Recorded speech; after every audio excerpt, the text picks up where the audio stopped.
Good morning, good afternoon, good evening, and thank you for sharing your time here with us on a fascinating topic which undoubtedly touches all of us: how to build cultural foundations for AI adoption.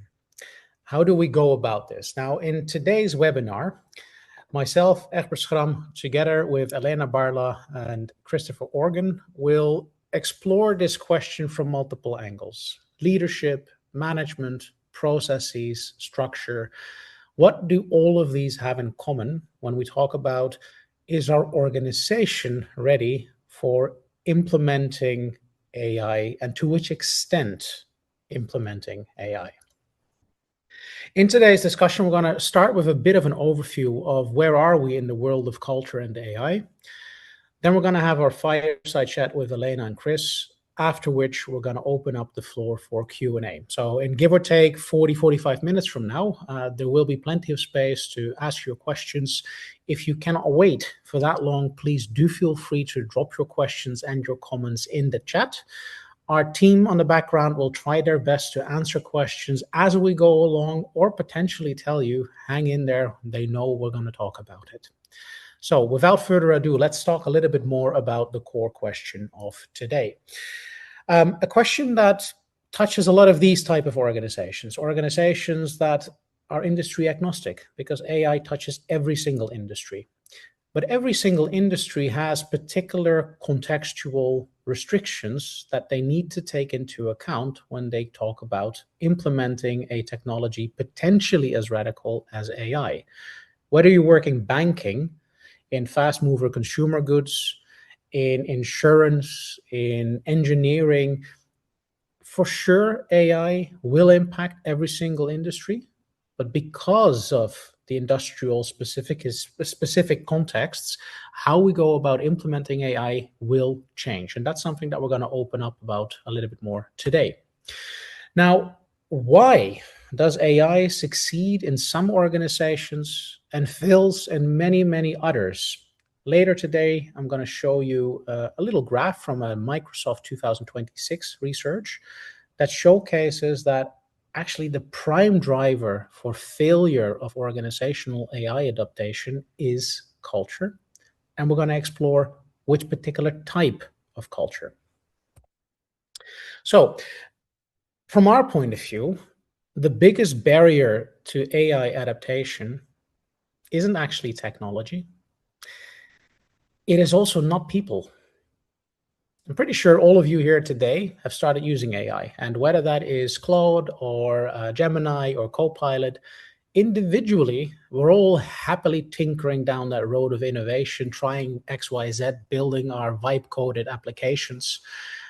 But collectively, is our organization doing something with this? And that's where culture pops up. Are we collectively ready? Now, referring back to that Microsoft 2026 research, what you see here is a graph of countries that have been quite advanced in this race to widespread AI adaptation. You can see countries that are more hierarchical or more in need of structure, such as France, the Emirates, full front and center in this race to AI mastery. You can also see cultures that are hierarchical but don't really need a lot of structure. Singapore is a good example. You can see cultures such as the US, Ireland, UK, that are not at all hierarchical and, let's be honest, are not the most structured cultures on the planet Earth. And then you've got cultures that are also not hierarchical but do need a lot of structure. Germany, Austria, Italy, good examples. The point being is, AI adaptation can be implemented in any national cultural context. But depending on the context, how you go about this in your organization will need to differ. If you work in a very hierarchical context and you don't give centralized vision or guidance, it's gonna fail. If you work in an organizational context in a country where people need a lot of predictability and you're not giving any, you're gonna fail. Now, as an individual, there's obviously limited scope of influencing the country in which you live. So let's talk a little bit more about your organization. Because in your organization, you potentially have a lot more influence. Your organizational culture dictates, are you ready for change? Are you ready to absorb new information? Are you ready to disseminate, distribute that new information across the organization? Are you ready to use whatever comes in creatively? I mean, you can use AI to do the same things more efficiently, but how about doing other things? Is your organization ready to do other things? Now, when we talk about culture, obviously definitions are really, really important. And the way we define organizational culture is the way in which people relate to each other, their colleagues, their bosses, their superiors, subordinates, etc. How they relate to their work and how they relate to the outside world. So it's not just about how we do stuff in here. What happens out there is equally important. Now, if we look at how important organizational culture is for AI, successful AI adaptation, this is the Microsoft 2026 report. The link will be shared later on. I strongly recommend to have a look at it. But what stands out clearly above every individual measure is the organizational capacity to facilitate change. And this is where culture as an enabler pops up. Is the way in which we collectively relate to each other as colleagues, as superiors, the way we collect and connect to our work, to the outside world, conducive, supportive of taking new info in, spreading it, and implementing it? That is a very important question to ask yourself. An example. If you work in advertising, where every single campaign needs to be different, you need to be extremely goal-oriented. Every client needs a different approach. If you work in a nuclear industry and you're going to go about implementing AI, I think we all want the nuclear sector not to be too innovative and not to try out too many things with AI. So context, national, context, industry, function matters. Another thing that matters and what we measure is, how do you go about making decisions? Are you like me, whereby you make decisions based on intuition? Good luck. That might not necessarily help you to be very structured about AI implementation organization-wide. So you need people around you that bring a little bit more structure and use data. And we'll come back at that observation in a moment.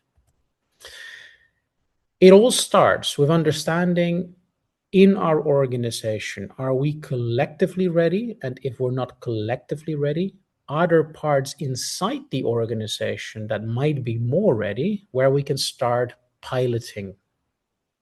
Once we've got those internal pilots running and we've got the measurement in place, we know what needs to be developed, enhanced, etc., to make sure we have the whole path set up for success. But it all starts with understanding, where are we now? Now, another thing to be mindful of is AI tools are really good at structure, but they're not really good at what we would call compensating for operational inefficiencies. If it ain't coded, it ain't gonna happen. And I think we've all been in an airport with a self-check-in, the machine no longer functions, and then what happens? If it's a human on the ground, they can help us jump over the gate, bypass the gate. If it's tech only, things might stall. So are we ready for that? People have an uncanny ability to overcome unforeseen obstacles. AI is not yet, at least, that well suited for this. So for successful agent implementation, agentic approach, we need to be able to have a solid data structure ready. We need to be able to slice and dice and detail the process. And that requires a particular way of working, a particular organizational culture. Now, understanding how you make decisions, not just how you think you make decisions, but how you collectively go about making decisions. Is it based on intuition and expertise or experience? Is it based on facts and figures? And understanding, how digitally ready are you already will be a very important decision-making factor before you spend tons of money and time and energy in implementing things that might collectively fail. Now, about that, we're going to start our panel discussion. With me here, I've got Elena and Christoph. Maybe Elena, Christoph, if you can do a short introduction on both of your side, and after that, we can start with our first question. Elena, would you like to start? Thank you, Egbert. Hello, everyone. Very nice to be here with you all today. I'm Elena Barla. I'm the co-founder and CEO at FutureBrain. FutureBrain is an AI-based platform for real-time AI culture and leadership analytics. And I'm also the CEO and founder of CEO Plus and AI decision intelligence for senior leadership. I'm also a consultant and an engineer, and I look forward for the panel discussion. Thank you, Elena. Chris, how about you? Hi, everyone. My name's Chris Organ. I'm the Managing Director of the Culture Factor in the Australasia region. My background is in the tech industry. I've spent a lot of time helping businesses to grow and adapt and implement technology, and that includes artificial intelligence as well, more recently. And yeah, I'm glad to be here. Thanks for having me. Thank you. So I've got two industry veterans in a topic which is not yet the age of a dinosaur. So let's see how much expertise we can bring into this discussion. I trust a lot of it. Because as said, AI adaptation is not necessarily about technology, or not necessarily about individuals either. So one of those questions is, from both of your point of view, and let's start with Elena, in those organizations where you've been working with AI implementation, for sure, individually, people were really gifted, technically quite capable. They might have had already some experience with AI tech, but collectively it failed. What was your point of view in terms of how did that happen? What did they forget to talk about? Excellent question. It's exactly what we have been wondering about in the beginning when we were rolling out a lot of solutions. And it's not just about AI adaptation, it's also anything that has to do with major technological shifts. You remember those post-COVID days with the digital transformation.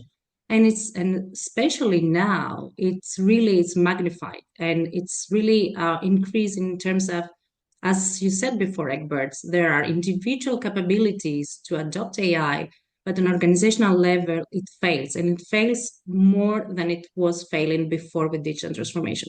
And what we've seen, and based also on the research that we have had in our hands recently, but also what we've seen as an experience on that, is that obviously culture is one of the big reasons. There are other two reasons that we have isolated as well. And I will start with culture. You say that very, very well. It's about having digital culture, so making decisions based mostly on data, or at least taking into account the data, because this will tell you that the organization is ready to trust AI insights. And the other one is that you need also a level of trust. So whenever we saw organizations that they had silos, they were not really trusting each other to share information. Whenever we had high hierarchical cultures where decisions had to travel way up to the top and make some next actions, there we saw a stalling into AI adoption. And I think the root cause is also on the fact that, whenever there is a more strict environment and whenever there is a more low trust environment, there is also a tendency not to experiment a lot because people don't feel safe on that. And it's the main cause why sometimes AI is not being used, or at least it is used in secrecy, so that there is no any responsibility or at fault for anyone. The second reason that we saw is about data. And it's not about, having data. All companies have enormous amount of data, enormous volume of data. Sometimes it's even more overwhelming, the data itself, rather than that we don't know what to do. But the thing is that instead of asking the questions, do we have data to support AI implementation? We need to ask ourselves as leaders, do we have the right foundation with high quality, accessible data in order to enroll this successfully? And the last one, I think it's about leadership. And we've seen that leaders are the ones that really adopt AI solutions, but at the towards the rollouts, it sort of feels that they are delegating this to other teams. So the top management decides to invest in that, and sometimes this has been delegated to technical teams. This is a side project. This is a part of IT job, whereas they need to walk the talk. They need to play a role model in that. And obviously, they need to have a very clear AI strategy, such as, why we're choosing to use AI, in which fields. Do we want cost reduction? Do we want increase of productivity? Do we want better employee experience? Do we want to have better and faster decisions?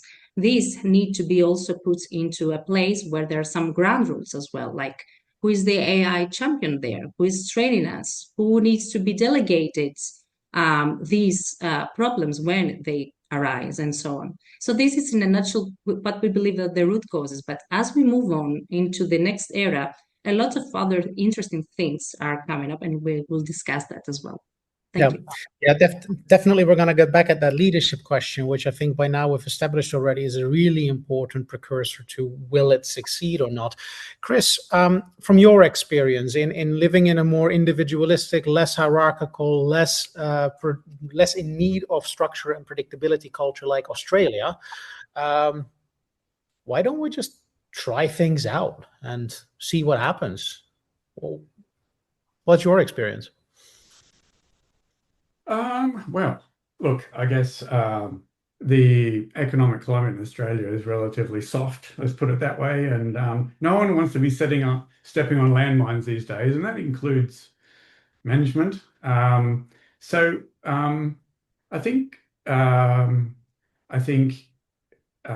individual productivity, people are feeling quite comfortable about using AI tools to help them write code or to help construct an email.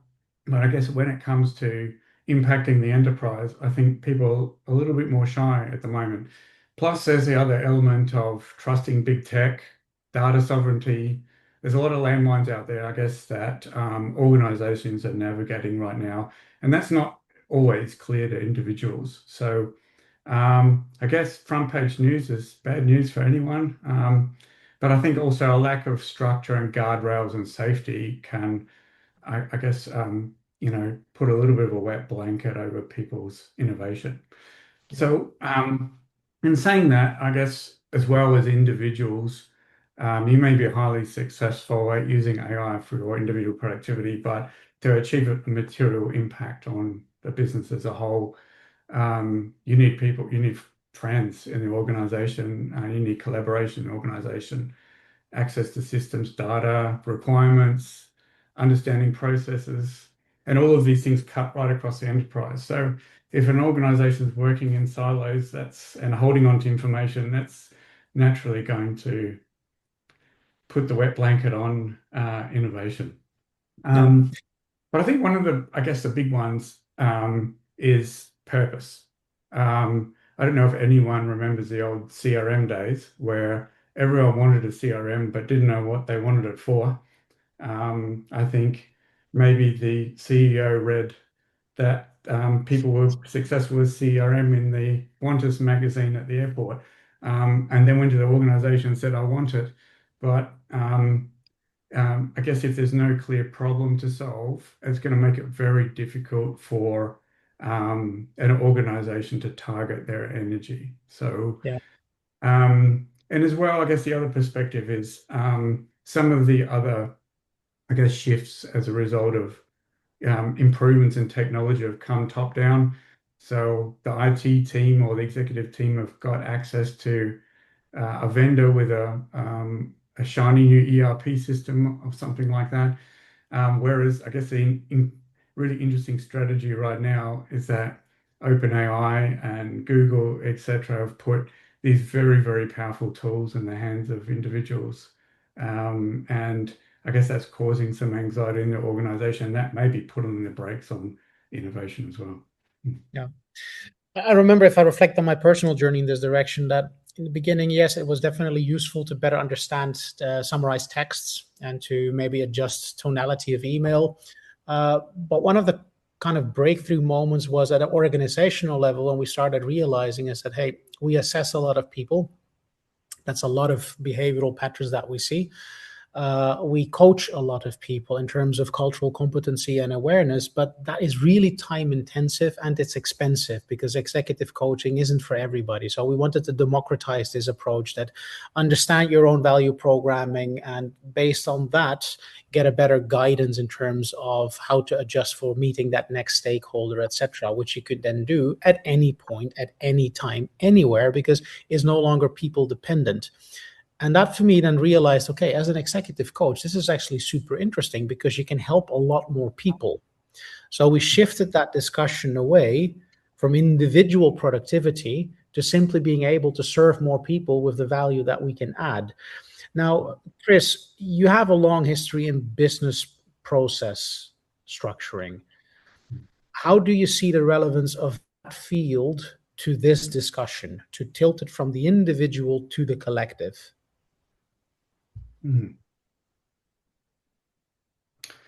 Well, look, I guess if you look at an organization bringing raw materials into it, synthesizing value, and then handing it off to a customer, I think it's very rare that the steps involved touch only one part of the business. And there are supporting components to many of those steps that, whilst they might not touch customer service or marketing or manufacturing, there are parts of the business that are supporting those processes as well. That's IT, that's HR.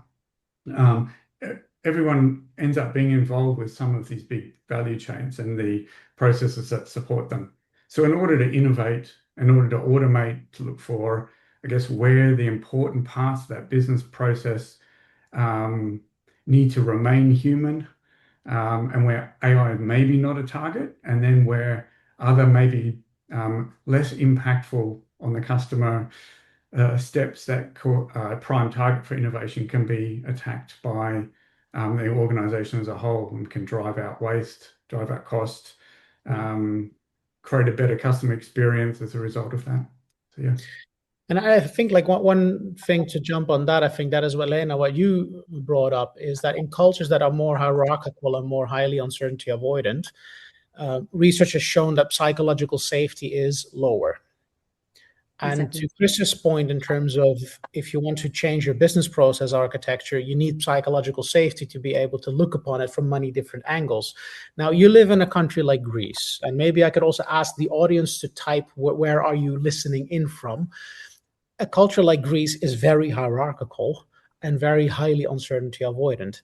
How do you see that national cultural context impacting this discussion on psychological safety in relation to being able to actually look throughout the business and overcome silos?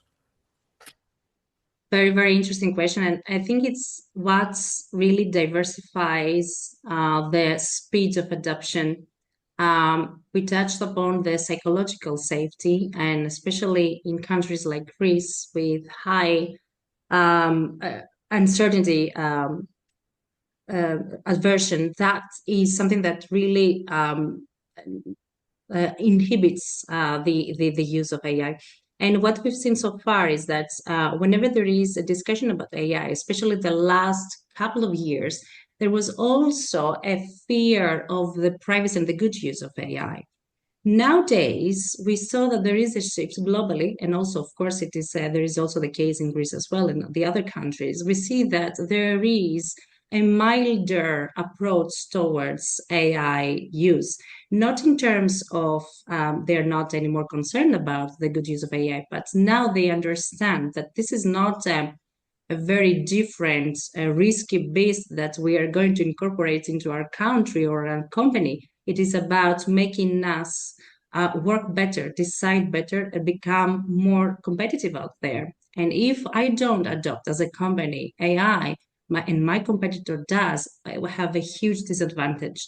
And this is also what I was discussing before, and I was mentioning about psychological safety. And this is not just the foundation for AI and adoption and rollout. It's also about the foundation on anything new, especially for innovation. Is critical to feel safe that you can suggest, that you can experiment, that you can make mistakes, learn from that, and improve. And in that specific case, we see that the environments that they are mostly fostering a psychological safety among employees are better at that. The other thing that I wanted to say, because you touched upon the coaching part, Egbert, and coaching is something that we see managers becoming more and more these days. So managers, people managers, are going to take on the roles of coaches, not just about how to use AI. If you are challenging the outcomes, is it the outcomes that you were hoping for? Do you have a critical thinking about that, or do you make the right prompts? Not just about the AI use and the ethical, of course, use of AI, but also the fact that they need to become coaches on how to think with AI. And with that, we've seen, for example, MIT recently launched very interesting research. They had made brain scans of human brains, and they saw that within those 2-3 years of very intense use of AI, they understood that there is a decrease of memory capabilities, cognitive abilities, and also neural disconnection in some cases. And what managers' role is going to be from now on, I think more and more we'll see that, is to coach employees and teams how to think with AI. And I always give that tip, with teams and clients. Whenever you have a new challenge or a new case that you want to tackle on, don't go directly and prompt that to your Gemini or Claude or ChatGPT.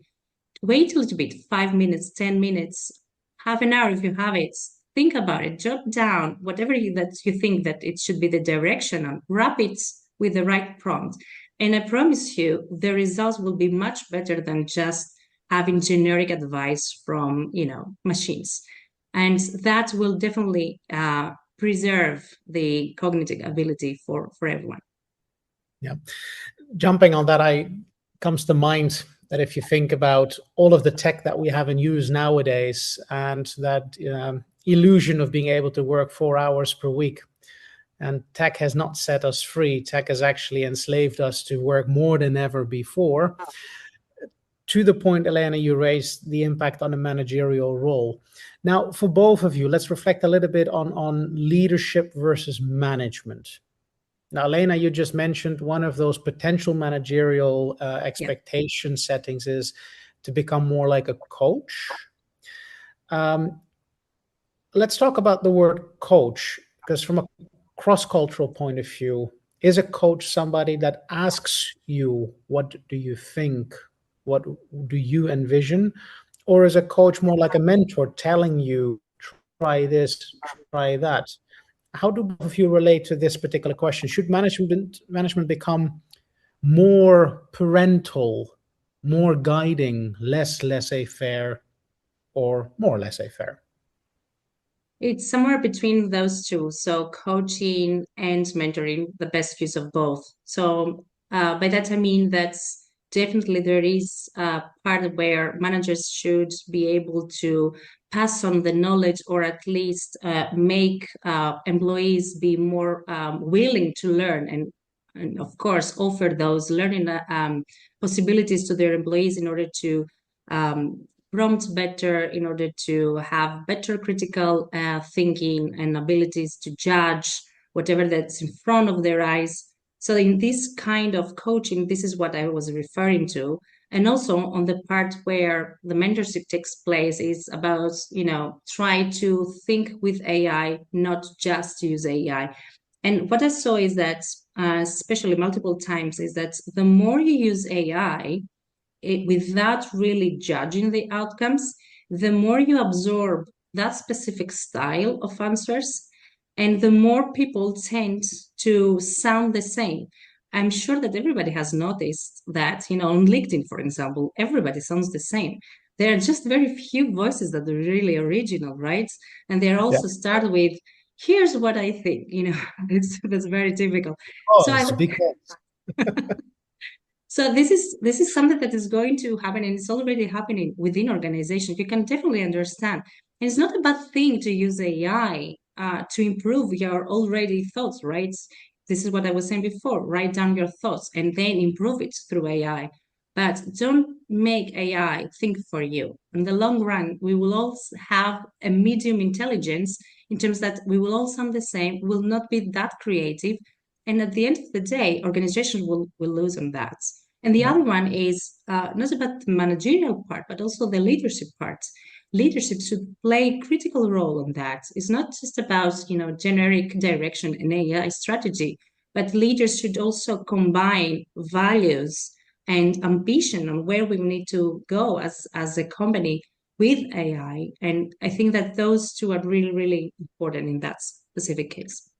Chris, in your reflection, as you have a background in the military, which is obviously famously more directive, and then you've got exposure also to the tech world, which is traditionally as anarchistic as it might be.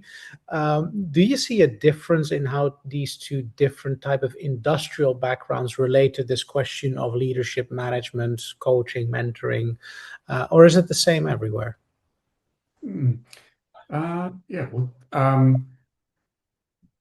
interestingly, in the army, when you're dealing with uncertain environments, the hierarchies tend to flatten. So when you're out in the field dealing with a situation that's unknown, leadership inverts to a degree. It's, I guess, just what you see on TV normally, that you'll see the company sergeant barking at recruits. And whilst that does take place, they're normally in situations where safety is an issue and quick decision making is required for saving people's lives. Look, I guess there's some parallels with the tech industry, especially in cybersecurity, where discipline and attention to detail is incredibly important. And then when you look at things like coding a new app or coming up with a new idea for a feature, requires an enormous amount of creativity and a different environment to make that thrive. Um, Look, I also think, look, and I'm going to call it out a little bit. Those environments in the military and where it works really well in tech is where there is trust.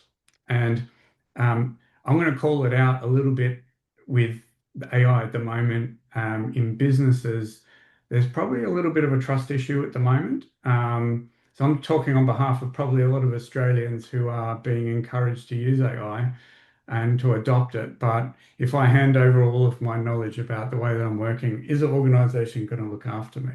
It's probably one of the big questions that's being asked.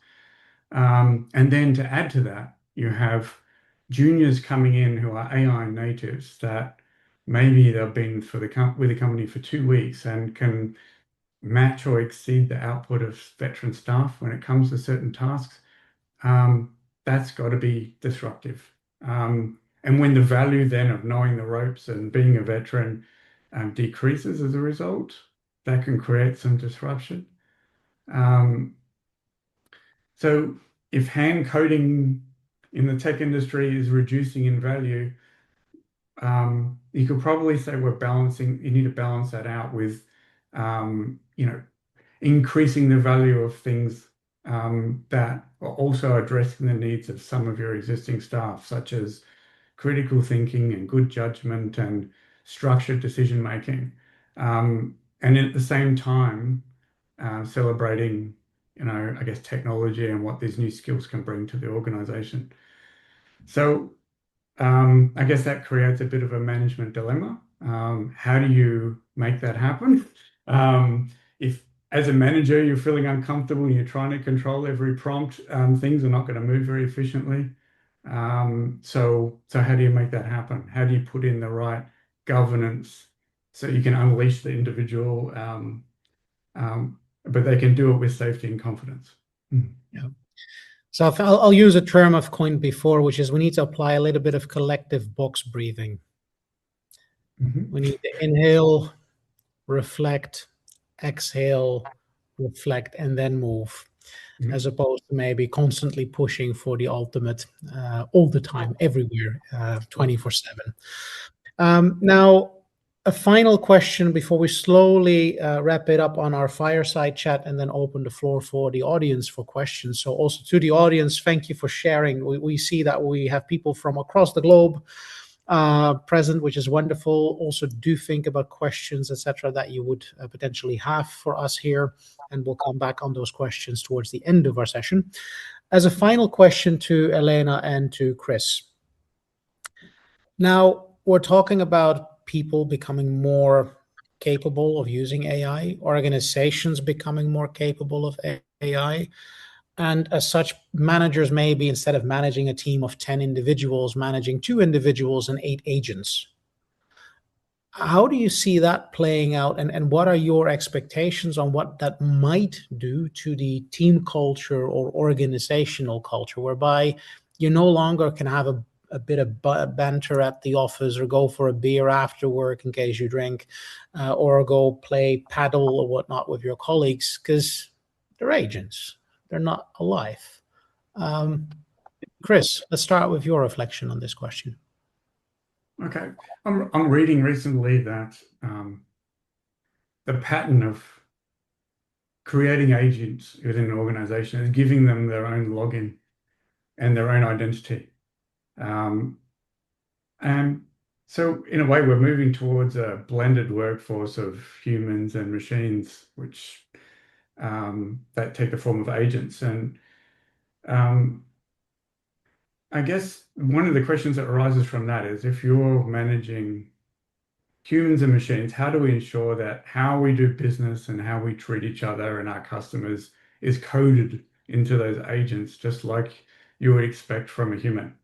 Are the agents exempt? I don't think anyone will be forgiven for making some mistakes here. So I guess that goes to, how do we codify those corporate graces into the systems? So AI has no natural instinct for nuance or empathy. So if your culture values something like flexibility, like knowing when to grant sudden leave or waive a fee for a grieving customer or something like that, how do you code those human exceptions into the system so that it's able to behave in the same way and provide that same customer or employee experience that a human would? So look, I think that goes to a leader, I guess, moving into that role as the ethical anchor for all of this. So if an AI agent behaves poorly, it's probably going to be just as much of a leadership failure as if an employee behaves poorly. Leaders are the ultimate filters of responsibility for ensuring that these machines mirrors the organization's heart. And if we're going to become if we're going to become good at this, we need to be radically good at defining what this heart actually is. So I think more value on the emotional understanding, like the true purpose, and where our empathy lies. Yeah, I think there's going to be more of a need than ever for leaders to embody this heart in a business. Elena, how do you see this? I would definitely treat agents as employees in terms of, like Chris said, you need to be very, very clear on the roles and the line between where you draw the line between responsibility and delegation. So the role of managers, for example, is going to be also an orchestrator. How do you ensure that agents, people, and systems work together efficiently and effectively? It's not just about the speed of deliverables, because at the end of the day, you also need to set up new rules for performance. So, for example, if you reward only fast deliverables, then you're going to reward mostly AI agents who never sleep, never eat, never take vacations. So it's your digital employee that will definitely outperform. But if you really rewards high quality outputs, then it's up to you as a manager to do that and then reinforce that in a company. And that way, people will be able to absorb that, meaning they will understand that they need to think twice, understand that they need to challenge the outcomes that agents are producing, and incorporate that into the final deliverable for which them and the manager will be responsible. Now, the other thing is that you said about the culture and how this will impact the general culture of the company, agents speaking.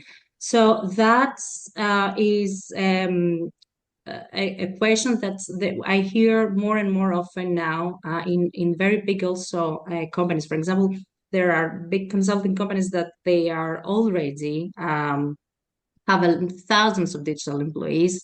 They have rolled out many systems on that, and they understand that there is going to be a change, a shift in culture more drastically than we have seen already through other initiatives. So the introduction of AI agents itself as an event, as a milestone, that will have a drastic change in culture. And the most, I think, differentiating factor to understand if this will fly well or not is that how ready is the organization culturally wise to adopt AI solution. It's not just about having some tools and make me sound smarter or become more efficient in my work. Is, do I really embrace technology? Do I really learn from it and understand the innovation around it? So this is exactly what we are dealing with it today. Thank you. I think our discussion is unlocking a lot of questions. I can see the chat filling up with questions. So great. Getting to this point in our conversation, I think we can conclude there's not necessarily a good or bad culture as such, but the culture that you have will, to some extent, predict what is going to be the outcome of whatever AI adoption you're going to place. And I think there's a question here, is there a bad corporate culture for AI adoption? I think to our experience here, if I take the aviation industry, let's put it this way, I think it's fair to say that nobody will fly Ryanair for the great customer service, right? But they're cheap. If you want to have a premium experience, you fly Southwest or you fly, let's say, Etihad.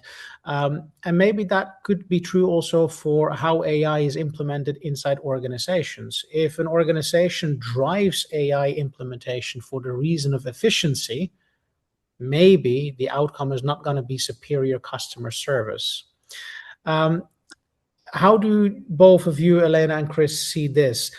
Is it perhaps also AI gonna highlight what is the heart that is being put into the reason for using it? Maybe I can just contribute very briefly on that. And I like this question. I think that AI will augment whatever you have in your organization. So if your organization has specific, let's say, barriers for a more easy and better implementation of AI, it is going to augment it. It's going to be shown very clearly.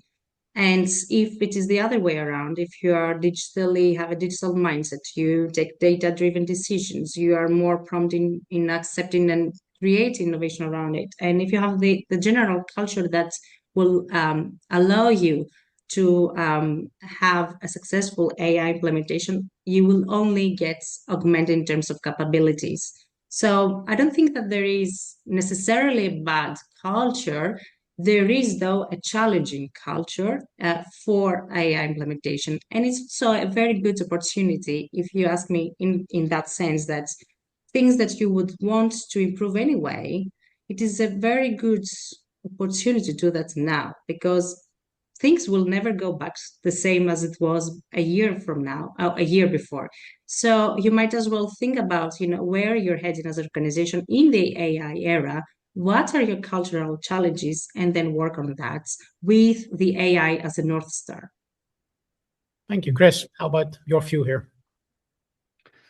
Look, I think I think AI will be the great amplifier of your existing culture. So let's take Amazon, for example. I think anyone who's interacted with an agent or a customer service, human customer service agent, has seen that and felt that those business rules and that culture comes out in all aspects of dealing with the organization. And I think that they've done it relatively well, where if you're dealing with a AI agent or a chatbot, or whether you're dealing with a human being, you sort of feel like you're dealing with the same company. And I think that highlights a need as, I guess, AI allows for that rapid decentralized execution of improvements. Whereas I guess in the past there's been, we're going to build a system or we're going to make a change. There's a series of reviews and checkpoints to make sure that it's right before it goes in. It's really going to change, I guess, the need for management to move away a little bit from the steer codes and into making sure that the why and the how is really, really clear for everyone who is building, maintaining, improving the systems and organization. Because if that's not consistent, then that's going to be amplified through customer interactions or employee experiences. And then maybe building on your answer, Chris, and to Elena's point there as well with regards to the organizational readiness, questions here in the chat regarding AI implementation. I think we can come to a conclusion that if an organization at heart truly cares about its employees, then it takes these worries in terms of being replaced by AI very serious. There's a level of psychological safety where they can indicate that, hey, AI might replace particular tasks, but it might not need to replace you. So let's look for another role where, as one of our clients put it, they let AI take care of non-joy work so that people can focus on joy work. Mm-hmm. So I think that goes to our discussion in terms of what really drives the implementation, let alone the discussion on readiness. Important observation here in the chat with regards to if my organization says, yeah, you should try, but my KPIs do not reflect this, then why would I prioritize? To which extent would you say the organizational cultural consistency, for example, having dedicated focus time on new stuff, whether that be AI or something else, is important to let people experiment? Who is answering? Maybe I can start. Yeah, please if go. it's okay, Chris. So again, I think it's a matter of changing also the performance system.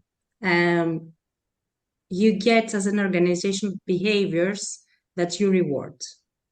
If you reward the behaviors, like we said before, that are really very adjusting to your KPIs, and you don't chase KPIs, and everything has to do with making fast deliverables, then this is what you're going to get.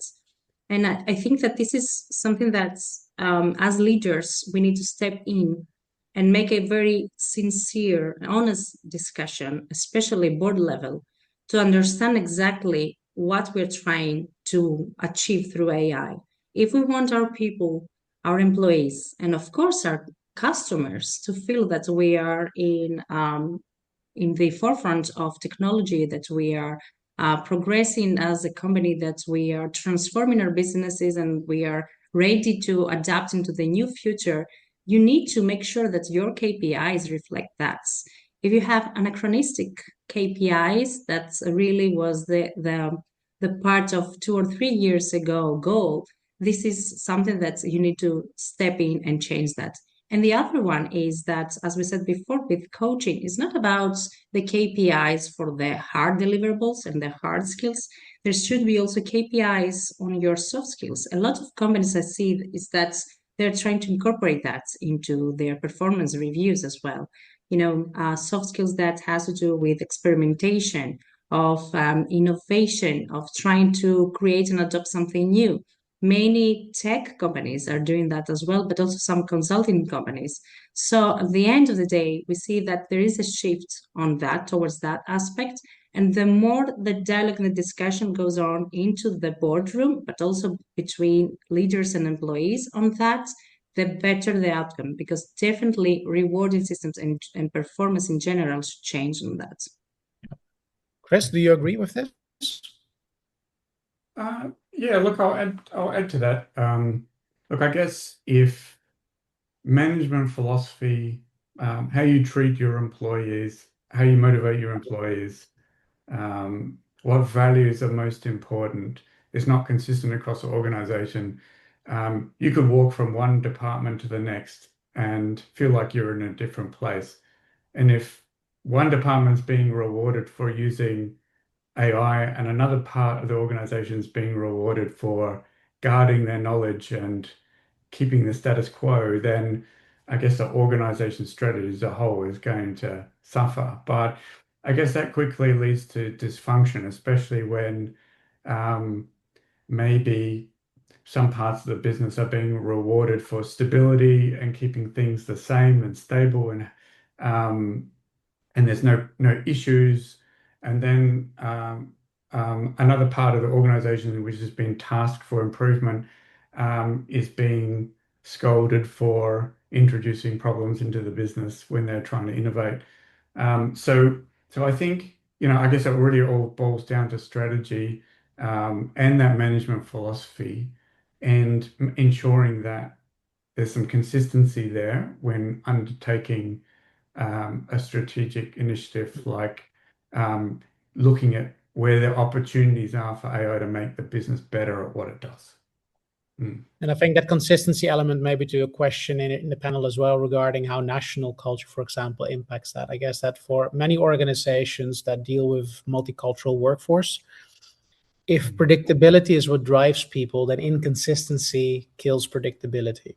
So the organizational culture would need to be much more predictable in terms of what are the actual way of working across the organization, Chris, to your point, to make sure that people are ready, can anticipate what happens when they experiment. Is it better to do something, or is it safer to do nothing? Is, of course, one of those mindset issues. Now, final question before we start wrapping up is a question from Pat there in the chat. A lot of questions regarding the use of ever more interactive and capable avatars. Now, I'm from the generation that played Second Life and The Sims. And yeah, I'm old. And I sometimes and I sometimes see these things where people put their headset on and they work in 3D. It gives me a bloody headache. But how are your views? Are you as ancient as I am, or do you really see a future with all of us logging in from home, sitting on the couch with our Oculus Rift headset on and working in digital space? What are your views on this? Perhaps I'll start this time, Elena. I've got a quick answer to this one. Look, I guess my personal preference is working, if I'm going to work in a digital format, it's this format. And I guess when you look at maybe some of the other generations in some of the organizations I work with, there's a preference for face-to-face and coming in the office.